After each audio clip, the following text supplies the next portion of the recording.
kita ikhtiari semaksimal mungkin untuk mulai A dan Z-nya adalah dari Indonesia. Oke.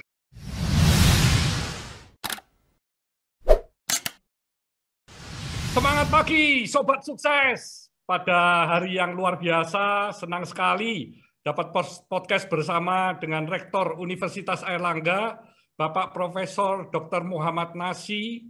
Dan ini terima kasih sekali nih Prof atas waktunya ya. Selamat pagi Pak Hermanto. Iya Prof, ini saya tahu Prof ini mendapatkan penghargaan MURI ya sebagai rektor pertama yang terpilih secara daring ya. Wah ini sangat menarik ini. Dan selain itu selain menjadi rektor, beliau juga profesor dan doktor ilmu akuntansi, spesialisasi akuntansi manajemen, serta dosen dan peneliti pada Departemen Fakultas Ekonomi dan Bisnis di UNER. Wah, ini terima kasih. Saya juga pada kesempatan ini ya, saya pernah berkunjung ke UNER, bertemu dengan Wakil Rektor Profesor Dr. Ninyoman Tri Puspaningsih dan juga Profesor Maria Inge Lucida dan profesor dari Jepang ya, Kasumi Shimizu. Beserta juga ada Dr. Andi Hamim Jaidan, Dr. Eko Seno, dan seluruh staf inti UNER ya. Dan demikian juga sebaliknya Bapak Nasy, tim dari UNER juga pernah berkunjung ke AIC ya, Avian Innovation Center, itu Research and Development Avian Brand. Dan sangat menarik karena mereka juga melihat peralatan-peralatan yang juga canggih, terutama untuk coating ya. Jadi semoga kerjasama ini kita bisa menelurkan produk-produk cat yang inovatif, yang menjadi pioner di Indonesia dan menjadi kebanggaan Indonesia ya. Terima kasih nih Prof. Oke, terima kasih juga Pak Ade, dari kita juga mendapat kehormatan ini bisa berbincang-bincang lah tentang banyak hal. Dan kami juga terima kasih saya ada diberi kesempatan. Kalau orang akademik itu Pak, begitu melihat ada alat-alat inovasi, alat-alat lab yang canggih itu mesti ngiler Pak. Jadi kita sangat senang sekali untuk bisa terus bekerja bersama-sama untuk pengembangan inovasinya, gitu kan. Jadi luar biasa ini Pak. Iya Pak, jadi dengan adanya kerjasama itu saya yakin ya dengan bersinergi dengan Universitas Airlangga yang juga teknologinya tinggi sekali, ini bisa mengeluarkan produk-produk yang nantinya dibutuhkan oleh masyarakat gitu ya. Ya. Jadi kita juga punya beberapa tenaga termasuk lab yang memang memungkinkan untuk melakukan banyak pengujian, dan tentu ini juga kita fasilitasi dengan sebaik-baiknya. Kemarin kawan-kawan juga ada laporan Pak untuk beberapa hal yang berkaitan dengan cat yang anti virus, anti macam-macam sudah kita proses. Ada 1-2 kendala biasa lah Pak di mana-mana kalau kayaknya mainan aja gitu ya. Terima kasih nih sekali lagi nih saya ucapin ya. Nah ini saya ini kalau melihat ini kilas balik dari pengalaman karir dari Bapak Nasy ya, sejak tahun 1992 itu kan sudah menjadi dosen ya, berarti sudah kurang lebih hampir 30 tahun ini. Bahkan hingga saat ini kan Bapak juga masih berkutat di bidang pendidikan sebagai rektor Universitas Airlangga. Nah, kira-kira ini apa Pak sebenarnya yang membuat Bapak ini terjun di bidang pendidikan ya? Ya, jadi sebenarnya kita punya apa ya? Punya perjalanan yang kurang lebih sama Pak, hanya bidangnya agak beda gitu kan. Kita di pendidikan, kalau Cak Bos ini ya kita bilang Cak Bos saja Pak, Cak Bos HT ini bidangnya di bisnis, tapi mulainya saya pikir juga karena keluarga ya. Kebetulan keluarga kami adalah keluarga pendidik dari guru ngaji, gitu kan. Saudara-saudara juga bergeraknya di bidang pendidikan, sehingga ya ini jalur yang udah familiar lah, petanya itu udah ketahuan. Tapi kalau Cak Bos HT ini kan jalurnya bisnis, sejak awal orang tuanya juga bisnis, lingkungannya bisnis, ya harusnya ke sana, kan. Jadi termasuk kalau bilang ini Pak, saya itu termasuk yang agak berbeda dengan saudara-saudara, kan. Kalau saudara-saudara itu geraknya di bidang pendidikan tapi keagamaan, gitu kan. Saya ini yang agak ke apa ya, ke ilmu umum, gitu, ke akuntansi, ke ekonomi, ke apa. Tapi ya karena lagi-lagi jalannya adalah jalan pendidikan, bahkan sempat, mohon maaf, ini orang tua berpesan, kamu jangan kerja nomor bank loh ya, gitu Pak. Jadi ya sudah, yang di pendidikan saja yang jauh dari bank. Oke. Ternyata kenal sekarang dengan Bang Hate gitu. Iya, iya. Wah, ini sungguh sangat mulia ini ya, bisa mendidik seluruh masyarakat sehingga kita bisa menjadi apa ya, Indonesia yang lebih maju dan lebih kuat dan sehat gitu ya. Nah Pak, ini waktu Bapak ini kan terpilih untuk periode kedua ya sebagai rektor di Universitas Airlangga ya. Nah ini saya ingin tahu nih perasaan Bapak waktu mengetahui terpilih itu bagaimana itu Pak? Jadi sekali lagi kalau di awal mulanya tadi Pak, jadi orang UNER ini kalau rektor kan biasanya memang jadi kedokteran Pak ya. Ya. Sehingga sejak awal tahun 90 sampai 2000 sekian itu rektor mesti orang kedokteran. Sehingga waktu masuk pasti nggak ada bayangan untuk waktu jadi dosen kemudian jadi wah nanti biar bisa jadi rektor, sama sekali nggak ada bayangan. Petanya juga pasti nggak ke sana, kan. Ya. Bahkan ketika masuk ke kantor pusat ini juga ya mungkin karena kebetulan, kan. Karena alternatif yang lain di bidang 2 yang ngurusi keuangan ini kan tidak mudah ya. Kemudian yang lain-lain nampaknya ada yang nggak mau, ada yang latar belakangnya agak kurang pas. Nah kok ya delala, kemudian saya yang diminta untuk jadi direktur keuangan gitu ya di tahun 2007. Nah saya melihat ini jalan yang ditentukan Tuhan ini, gitu kan. Nggak pernah terbayangkan bisa bergabung di kantor pusat, ternyata kemudian justru bergabung melalui direktur keuangan. Kemudian dari sana ke wakil rektor, kan? Wakil rektor, kemudian rektor yang pertama ini juga sekali lagi sama sekali di luar perencanaan, di luar angan-angan, karena biasanya yang jadi rektor dia kedokteran Pak, karena fakultas tertua Pak. Kalau kan fakultas nomor 4 ya. Dari profesornya banyak di kedokteran dan seterusnya, sehingga waktu terpilih pertama ya pasti surprise.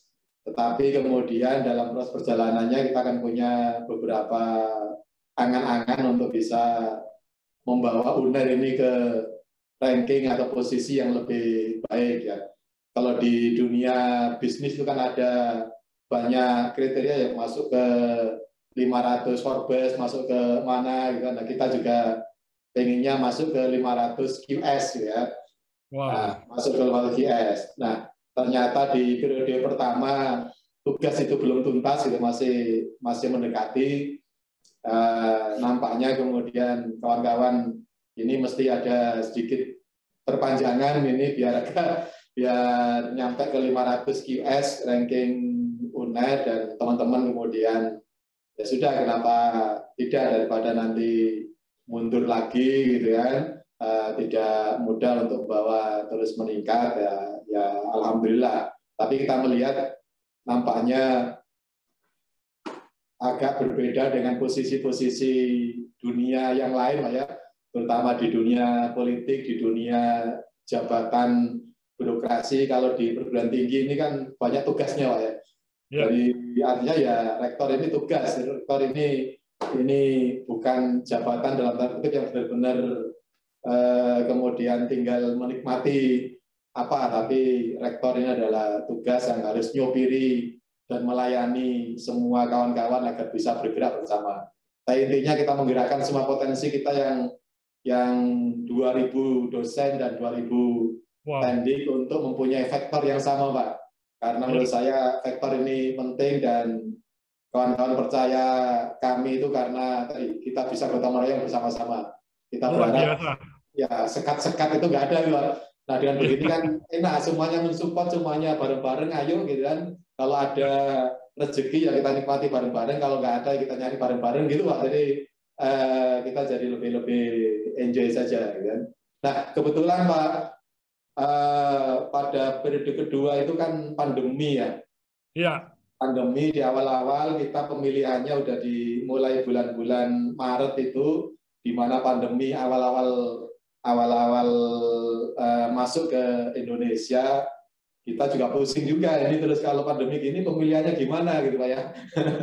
Muncullah kemudian ya sudah kita sepakat dengan model daring dan kemudian aklamasi semuanya sehingga tadi tercatat di museum rekodnya Pak Jaya Suprana untuk aklamasi dan daring pertama karena memang kita mulai proses itu di bulan Maret ketika yang lainnya belum proses. Jadi ya ini sekali lagi jalan Tuhan ini Pak. Iya, iya. Luar biasa sekali ini ya. Pak Nasir ya bisa masuk ya. Di 500 kelas dunia ya. Wah ini keren sekali dan bangga ya. Nah ini mungkin Bapak bisa ceritakan hal-hal menarik selama proses pemilihan daring itu. Jadi sebenarnya di pemilihan daringnya itu lebih banyak karena ini gimana gitu. Tapi sebenarnya kan modelnya hybrid ya, semi karena ada sebagian yang memang di tempat masing-masing, ada sebagian yang kelompok di satu ruangan meskipun kita tetap jaga jarak. Di awalnya ya memang soal keabsahannya menjadi pertanyaan. Kebetulan ketua MBA-nya dulu Pak Profesor Hatta Ali Pak yang ketua MA kan, sehingga aspek hukum ini menjadi hal yang penting dan harus kita jamin bahwa pemilihan model daring pun sah gitu, secara hukum biar nggak ada yang gugat dan lain-lain. Setelah konsultasi ternyata Pak Ketua Majelis Profesor Hatta Ali yang juga ketua MA itu oke, nggak apa-apa, keabsahannya juga tetap legal gitu kan, dan potensi untuk ada dispute, ada perselisihan juga bisa dieliminasi sehingga sudah kita pakai daring saja dan alhamdulillah di saat itu Zoom belum semarak ini Pak. Iya. Kan semua orang punya. Sekarang dulu masih 1-2 saja yang kemudian kita harus memfasilitasi semua untuk prosesnya. Tapi karena teknologi juga Pak, hasil inovasi juga karena orang Indonesia itu kalau nggak dipaksa dengan pandemi dengan gini itu inovatifnya kurang muncul kan. Sama dengan kita luar biasa ya. Karena menjadi yang pertama ya, menjadi yang pioner ya. Dan mungkin sekarang sudah diikuti oleh universitas-universitas yang lain juga ya. Betul, sekarang udah banyak dan bahkan mungkin saya nggak tahu ini perkembangan ke depan, misalnya mohon maaf ini tahun 2024 kan ada pemilihan umum nih Pak. Ya. Kalau langsung offline kan ya biayanya sangat-sangat luar biasa juga. Betul. Kenapa nggak kemudian menggunakan mekanisme yang lain yang mungkin lebih irit, lebih sederhana, lebih simple, nggak perlu biaya banyak, semua terjamin suaranya masuk ke perhitungan nasional, itu juga mungkin akan bisa meniru dan percaya dengan mekanisme yang ada. Saya pikir ini akan menjadi contoh baik untuk kita semuanya dan bagian dari visi UNER untuk menjadi pionir, menjadi yang terdepan selalu untuk hal-hal yang baik. Mantap. Jadi memang pandemi ini salah satu positifnya ini kita jadi lebih memanfaatkan teknologi untuk berkomunikasi lebih efektif, lebih efisien ya. Sehingga kita bisa menurunkan cost, kita bisa lebih intens dalam berkomunikasi tanpa ada batasan wilayah ya. Nah, untuk pandemi ini kan saya juga tahu UNER ini kan termasuk salah satu universitas yang mengembangkan vaksin merah putih ya. Nah ini bisa tolong dijelaskan Bapak Nasir ya, sebenarnya apa latar belakang dibuatnya vaksin merah putih ini ya? Oke, jadi tadi Pak, jadi kan sebenarnya Ya, ini juga ada bau-bau lakinya juga gitu kan. Eh, karena ada beberapa kesempatan yang kita bisa ambil di dalamnya. Tapi intinya adalah sejak awal UNER memang concern untuk hadir dalam memberikan solusi bagi persoalan-persoalan bangsa. Makanya di UNER ini Pak, kita untuk periode kedua kami ini membuat tema-tema strategis yang kalau kita singkat itu menjadi Smart University. Smart University adalah S-nya itu Sustainable Education for All. Kemudian M-nya yang berkaitan nanti dengan vaksin itu adalah Meaningful Research and Community Development, Pak. Jadi kita ingin riset-riset kita itu berarti, bermakna dalam memberikan solusi bagi kehidupan umat manusia. Nah, beranjak dari Smart dan Meaningful riset ini ketika pandemi datang, kemudian kami punya beberapa planning jangka pendek dan jangka panjang. Ketika kita berbicara jangka pendek, kemarin yang terdekat ya kita terlibat juga dalam mulai dari membuat masker, membuat face shield, membuat hand sanitizer yang kemudian dikembangkan di perusahaan Bapak juga, kan? Ya. Termasuk yang jangka pendek itu adalah meneliti obat kombinasi, Pak. Dari obat yang ada, kombinasi mana yang paling efektif, dan ini juga sudah dihasilkan dan kawan-kawan di TNI juga sudah memanfaatkan obat kombinasi ini. Ini jangka pendek sebenarnya, Pak. Nah, yang jangka panjang kita memang berinisiasi untuk membuat vaksin karena sesungguhnya UNER mempunyai fasilitas untuk itu. Nah, vaksin pun sebenarnya juga punya ada yang jangka pendek, ada yang jangka panjang. Nah, vaksin yang merah putih ini termasuk rencana jangka pendek karena menggunakan teknologi atau pendekatan yang paling simpel. Okay. Nah, ini pun juga karena kebetulan juga, Pak, karena sesungguhnya sejak awal UNER maunya bukan yang inactivity untuk vaksinnya, tapi UNER maunya terlibat dalam yang pendekatan adeno.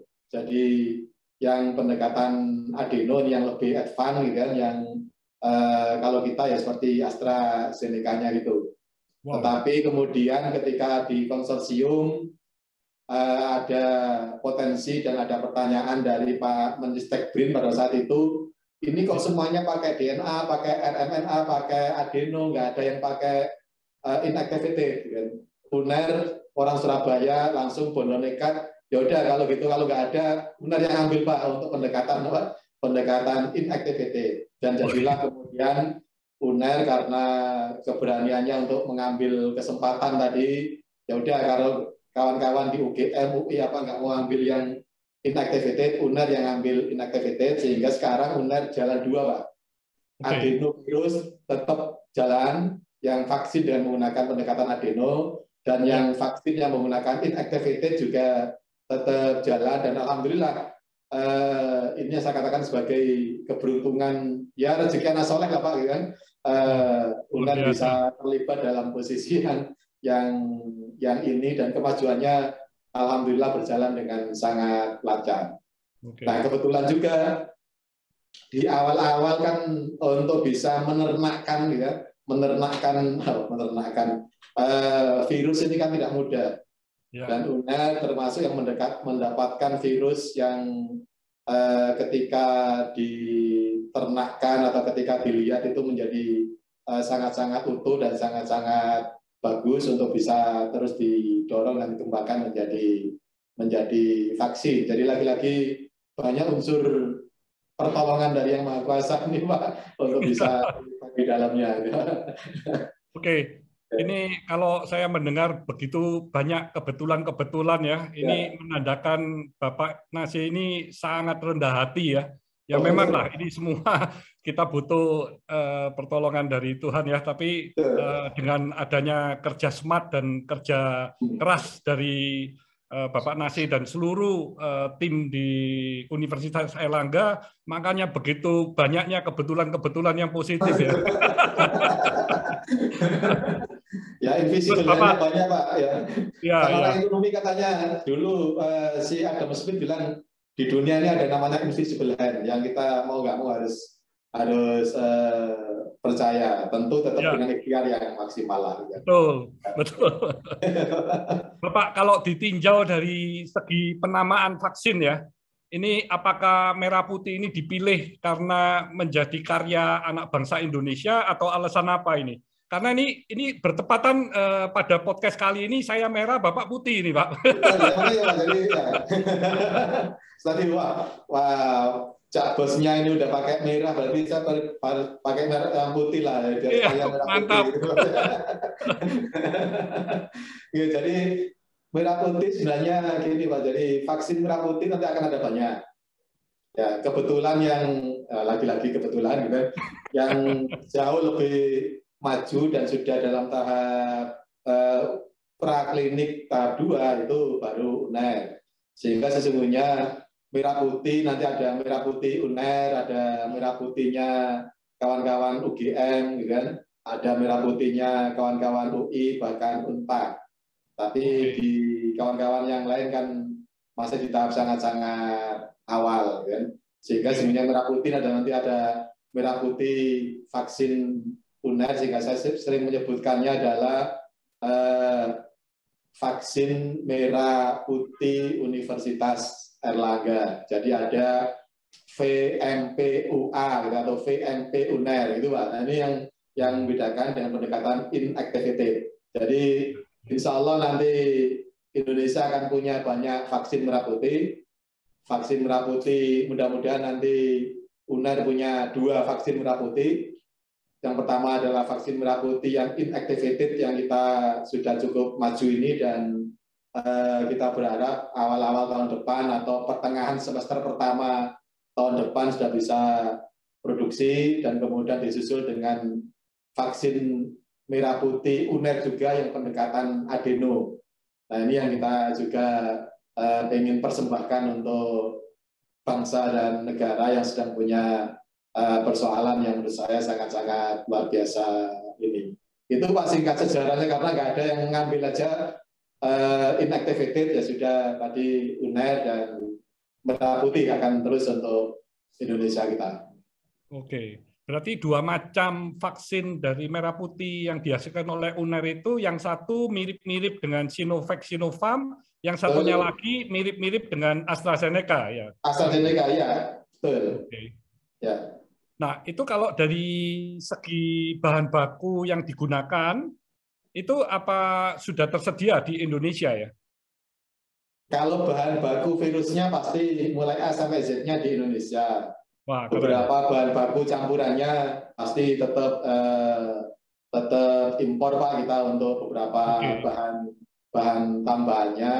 Tetapi komponen terpentingnya yakni bahan baku utama virusnya sendiri yang kita inactivated adalah murni dari Indonesia. Tinggal nanti ditambah beberapa bahan kimia apa yang lain, ajuvannya itu Pak, ajuvannya ditambahkan sehingga tidak hanya itu saja, tapi sekian mili itu sudah campuran dari beberapa bahan. Memang ada beberapa yang masih tetap impor, tapi kita ikhtiari semaksimal mungkin untuk mulai A dan Z-nya adalah dari Indonesia.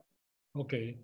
Nah, kalau rencana dari pemerintah per Januari tahun 2022 itu kan hampir seluruh penduduk itu kan sudah divaksin ya. Berarti nanti ini vaksin merah putih ini hanya digunakan sebagai booster atau suntikan tambahan saja atau bagaimana ya Pak ya? Ya, jadi yang pertama jumlah penduduk kan naik terus Pak ya. Oh, jadi kan pasti ada yang juga belum tersentuh kan, yang pertama itu. Yang kedua adalah mungkin juga ada banyak masyarakat itu yang pengennya itu disuntik merah putih juga gitu kan. Mantap. Nggak mau yang AstraZeneca, nggak mau yang apa, pengennya merah putih, itu juga potensi yang cukup besar. Tetapi yang terbanyak memang posisinya nanti adalah untuk booster, dan kami sudah ada komitmen dengan Kemenkes Pak, bahwa nanti Kemenkes akan membeli dalam tanda kutip atau memperoleh vaksin merah putih ini untuk yang akan diberikan secara gratis ke masyarakat. Jadi ini yang yang kita dorong dan akan menjadi vaksin program dari pemerintah untuk booster. Hitung-hitungan kemarin sampai dengan kalau empat kemungkinan gini Pak. Jadi untuk booster masyarakat Indonesia yang dalam kategori perlu mendapatkan subsidi untuk vaksin ini diperkirakan ada 40 juta, kan? Kalau 2 kali berarti ada 80 juta, dan itu akan diperkirakan akan menggunakan vaksin merah putih inactivated ini. Mudah-mudahan. Ya. Wah, mantap. Ya. Nah, kalau sampai saat ini uji coba dari vaksin merah putih ini sudah lolos uji klinik tahap berapa ya, Prof? Sekarang praklinik tahap 1-nya selesai, Pak. Sudah sesuai dengan harapan kita semuanya. Kemudian sekarang sedang dalam tahap praklinik tahap 2. Praklinik tahap 2 itu berarti dengan menggunakan makaka. Kami juga sudah melakukan uji imunologis kemarin untuk yang batch pertama, makaka yang sudah kita suntik dengan vaksin ini. Tapi laporan pertamanya adalah bahwa alhamdulillah makaka-makaka yang kita suntikkan semuanya sehat-sehat dan masih riang gembira di sana, gitu kan. Ya, jadi kalaupun ada yang stres ini itu karena sumuk aja Pak di kerangkeng gitu. Tapi kondisinya mereka baik-baik. Darahnya juga sudah kita ambil, kita uji imunologisnya, dan untuk yang batch pertama hasilnya sesuai dengan harapan kita, mampu meningkatkan titer antibodinya dengan cukup bagus, gitu kan. Saat ini kita sedang menunggu untuk yang gelombang penyuntikan gelombang kedua. Kemudian kita juga sedang menunggu untuk yang skenario berikutnya, karena ada skenario 14 hari booster, ada skenario 21 hari booster, ada skenario 28 hari booster, dan semua kita lakukan uji semuanya. Termasuk ujinya juga sudah cukup beragam, Pak. Jadi makaka yang kita uji juga ada yang sedang hamil, gitu kan? Ada yang masih anak-anak, ada yang remaja, ada yang sudah sangat-sangat dewasa, dan semua menghasilkan peningkatan titer antibodinya meningkat dengan cukup bagus untuk pandangan awam.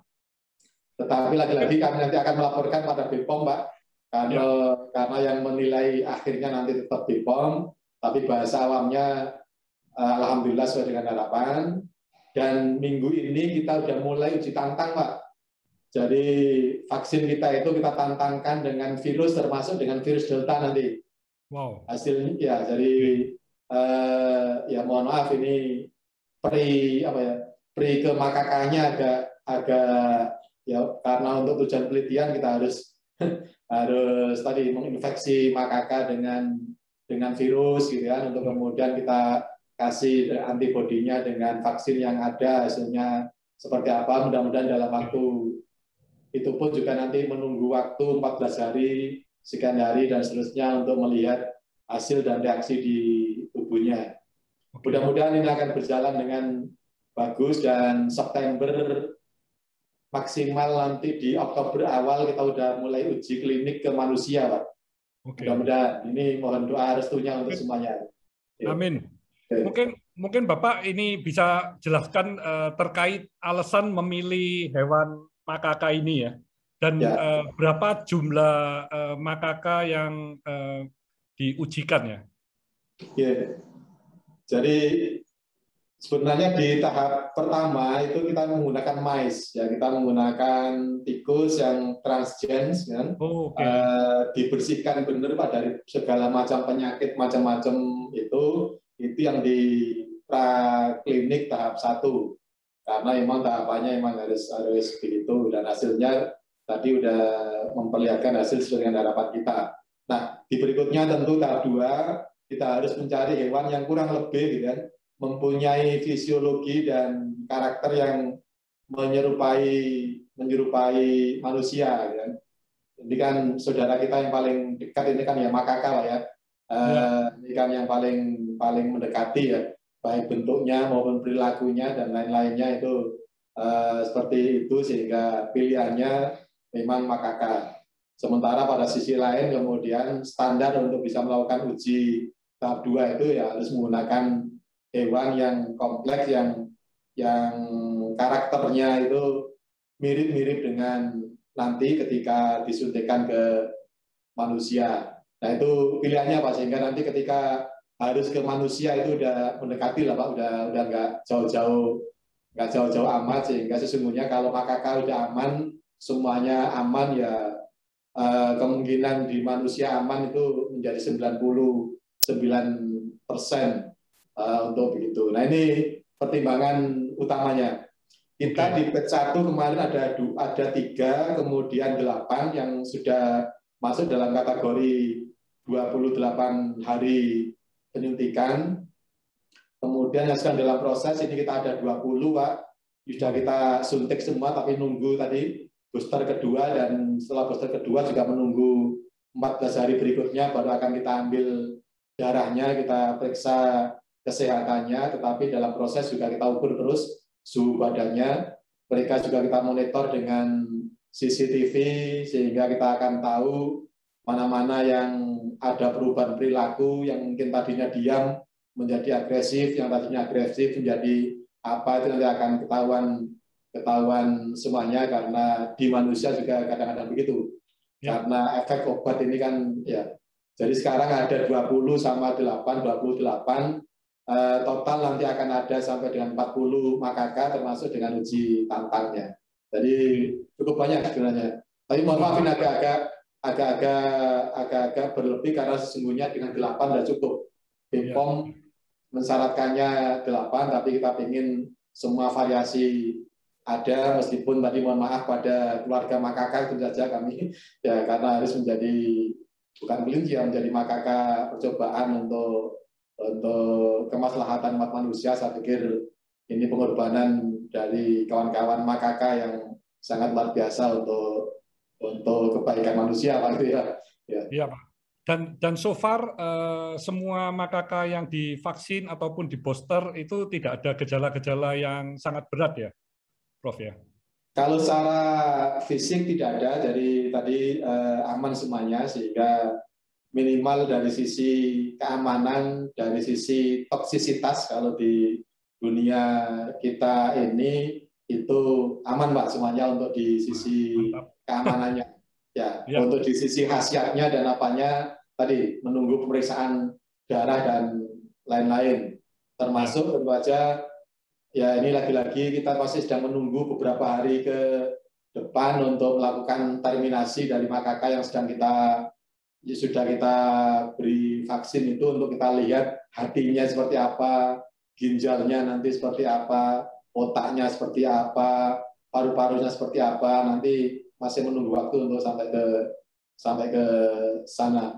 Tentu kami juga lagi-lagi mohon maaf ini agak-agak itu, tapi sangat berterima kasih pada kawan-kawan, termasuk terima kasih, gimana cara menyampaikan terima kasih ke makaka ya. Tapi kita berterima kasih sekali karena mereka sudah mau berkorban untuk kita semuanya. Nanti akan kita lihat semuanya Pak. Dari hatinya kita lihat, kemudian ginjalnya kita lihat, paru-parunya kita lihat, otaknya kita lihat, sama dengan di mais kemarin, dan di mais sudah nggak ada masalah. Mudah-mudahan di makaka juga nggak ada masalah. Tapi fisik sekarang paling tidak ada yang kemudian teler atau mati atau karena apa berpenyakit karena vaksin yang kita suntikan. Alhamdulillah nggak ada. Wah, menarik luar biasa sekali ya, karena begitu banyak makaka yang diuji cobakan ya. Nah, dari sisi uji coba dari klinik pertama, uji tahap klinik kedua, itu berarti dari BPOM atau Badan Pengawas Obat dan Makanan ini mengawasi regulasi agar sesuai dengan standar internasional yang berhubungan mungkin dengan aspek mutu, keamanan, dan khasiatnya juga ya Pak ya? Iya, betul Pak. Jadi semua dalam pengawasan dan dalam bimbingan gitu kan. Kalau ada yang kurang-kurang, kita langsung di awal sudah diingatkan oleh kawan-kawan di BPOM, termasuk yang menentukan berapa jumlah minimal makakanya juga BPOM, karakteristiknya bagaimana yang hamil dan seterusnya juga kawan-kawan di BPOM. Dan yang terpenting lagi kami juga sudah mendaftarkan ini untuk di WHO Pak, sehingga mudah-mudahan tidak ada masalah di kemudian hari dan sejak awal sudah terregister di WHO untuk vaksin merah putih kita. Dan kalau BPOM juga sudah, karena BPOM juga menggunakan standar internasional untuk proses nanti perizinan dan lain-lainnya, sehingga kami kok optimis begitu BPOM mendampingi kami, perjalanannya akan relatif lebih lancar. Bahkan sejak bukan hanya ketika di praklinik tahap 2 dan seterusnya saja, tapi di luar itu untuk nanti yang akan menghasilkan obat untuk uji kliniknya, kawan-kawan di BOT juga sudah dalam pengawasan dan pengendalian serta bimbingan dari BPOM. Dan alhamdulillah kawan-kawan BOTIS sudah mendapatkan sertifikat untuk CPOB-nya, Pak. Sehingga sesungguhnya prosesnya akan mudah-mudahan berjalan. Tinggal nunggu beberapa waktu lagi aja. Mohon terus doa restunya dan semangatnya, terutama dari Cak Bos ini. Luar biasa nih. Jadi rencana nantinya akan diproduksi di PT Biotis yang di Bogor itu ya, Pak ya? Betul, ya betul Pak, Biotis di Bogor. Nah itu perencanaannya di kuartal 1 2022 atau kuartal 2 2022 ya Pak? Jadi nanti yang awal ini kan untuk yang bahan untuk uji klinis Pak. Jadi uji klinis kan kita udah ribuan ya, itu yang harus kita hasilkan. Dan itu juga sudah dihasilkan oleh sebuah proses manufaktur yang terstandar dan akan menghasilkan obat itu, sehingga sesungguhnya sejak September akhir nanti Biotis sudah harus menyiapkan vaksin itu dalam format yang sesungguh-sungguhnya, hanya memang belum bisa diedarkan karena baru terbatas untuk uji klinis. Hitungan kita uji klinisnya itu 6 bulan, Pak. Tapi kalau mudah-mudahan tadi ada jalan yang lain sehingga pertolongan dari Yang Maha Kuasa, kemudian 3 bulan udah bagus semuanya, nggak ada masalah berarti, kemudian 3 bulan oke, izin dari BPOM oke, ini bisa digunakan untuk vaksinasi gitu ya. Ya mudah-mudahan begitu. Tapi paling tidak hitungan kami normalnya 6 bulan. Mudah-mudahan ada mukjizat Pak, sehingga 4 bulan selesai atau apa, sehingga lebih cepat lebih baiklah kita harapkan untuk merah putih ini. Itu berarti setelah lolos uji klinik kedua, baru uji ketiganya itu yang membutuhkan waktu 4-6 bulan ya, Bapak ya? Betul. Ya, setelah lolos uji praklinik, jadi yang 1-2 tadi kan praklinik ya, kemudian masuk ke klinik tahap 1, tahap 2, dan tahap 3.